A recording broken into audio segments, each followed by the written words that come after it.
Ulat News Updates.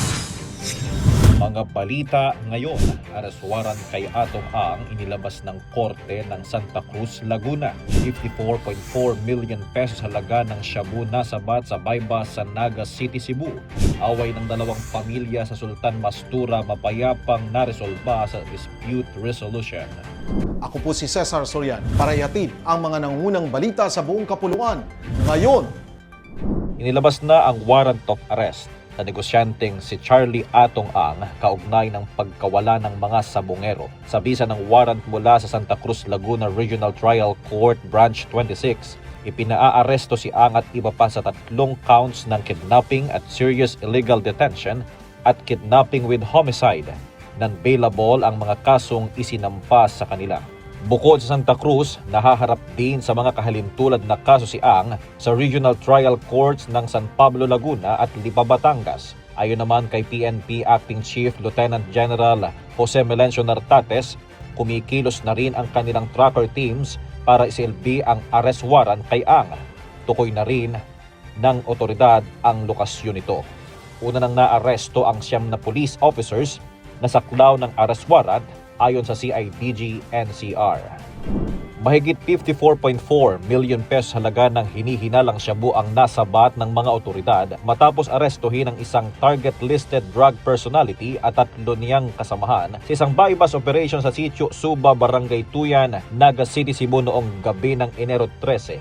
Kinilala ng PDEA Regional 7 ang pangunahing sospek na si alias Clifford, 47 anyos, isang driver at residente ng South Poblacion, Naga City. Kasama niyang naaresto ang 3 kasabwat na kinilalang sina alias Maricel, Joseph at Barbara na pawang mga residente ng Cebu at Mandaue City.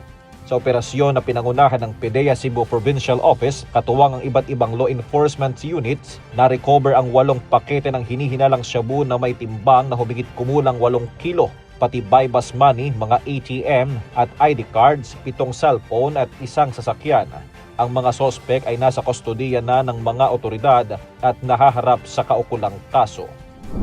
Mapayapang natuldukan ang alitan sa pagitan ng Sanggakala family at Talin family matapos ang isinagawang dispute resolution nitong Enero 12, 2025 sa Barangay Namuken, Sultan Mastura, Maguindanao del Norte. Isinagawa ang kasunduan sa bahay ni Vice Mayor Ismael Bapa Mael Buragtong at pinangunahan ng mga kinatawan ng lokal na pamahalaan, security sector at peace partners kabilang ang PSRO, OCM BARM, MPOS BARM, PIP, CCCH, MILF, BTA Parliament members at 32nd Marine Company. Dumalo rin ang Sultan Mastura Municipal Police Station, mga kinatawan ng MNLF, mga konsehal, barangay officials at iba pang ahensya upang matiyak ang maayos at patas na resolusyon ng sigalot. Ayon sa LGU, ang nasabing kasunduan ay patunay ng epektibong koordinasyon ng pamahalaan at mga peace stakeholders at muling binigyang diin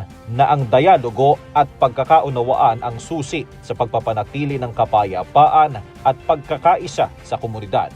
Para sa Kidlat News Channel, ito si JP Adaw, nag-uulat. ako po si Cesar Soriano, kasama nyo sa bawat pagputo ng balita.